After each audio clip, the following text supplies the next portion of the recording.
எல்லா உயிர்களும் இன்புற்று வாழ்க. இறைகாக்கும் வையகம் எல்லாம் அவனை முறைகாக்கும் முட்டா செய்யின் என்கிறது வான்புகழ் வள்ளுவம். அகிலம் முழுவதையும் காப்பது இறையாற்றல். ஒரு நாட்டிலுள்ள அத்தனை மரங்களுக்கும் அரசன் தண்ணீர் ஊற்ற முடியாது. புழு, பூச்சி, எறும்பு உள்ளிட்ட அத்தனை உயிரினங்களுக்கும் ஒரு அரசன் உணவூட்ட முடியாது. அந்தந்த உயிரினம் வாழ்வதற்குரிய நெறிமுறைகளை, அதாவது இறையாற்றல் ஏற்கனவே வகுக்கப்பட்டுள்ளது. அந்த நெறிமுறைப்படி தான் உயிரினங்கள் வாழ்ந்து வருகின்றன. அதை பராமரிப்பது இறையாற்றல். அதைத்தான் இறைகாக்கும் வையகம் எல்லாம் என்கிறார் தமிழ்மறை ஆசான்.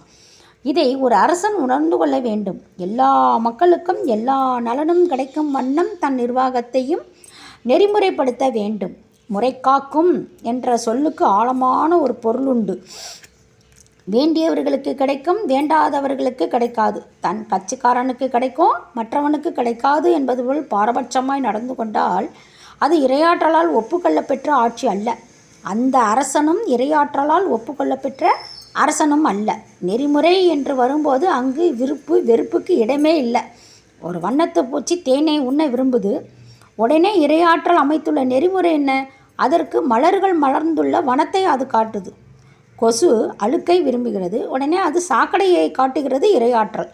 இயற்கை அமைந்துள்ள இந்த நெறிமுறைக்கு தேனை உண்ணும் வண்ணத்து பூச்சி மேல் விருப்பமும் இல்லை, அழுக்கை உண்பதால் கொசுவின் மீது வெறுப்பும் இல்லை. இதுதான் உலக நெறிமுறை. இந்த நெறிமுறைக்கு இன்னொரு பெயரே அறம். அறம் என்றால் இந்த புவியில் வாழும் உயிரினங்களுக்கு இறையாற்றல் அமைத்திருக்கும் ஒரு நெறிமுறை. இறையாற்றல் நமக்கு அறிவையும் உரிமையையும் ஒரு சேர இயற்கை வழங்கியுள்ளதால் அறநெறிக்கு புறம்பாய் நடந்தால் துன்பமும் உண்டு. அனுபவிக்காமல் விட்ட துன்பங்களுக்கு வினைப்பதிவு என்ற பெயரில் தொடர்ச்சியும் உண்டு. தினை விதைத்தவன் தினையை அறுக்கிறான், விதை விதைத்தவன் வினையை அறுவடை செய்கிறான். நாம் விற்று சென்ற சொத்துக்களை நம் பிள்ளைகள் அனுபவிப்பது போல் நாம் விற்று சென்ற தீவினை பதிவுகளையும் நம் சந்ததி அனுபவிக்கிறது. திருச்சிற்றம்பலம்.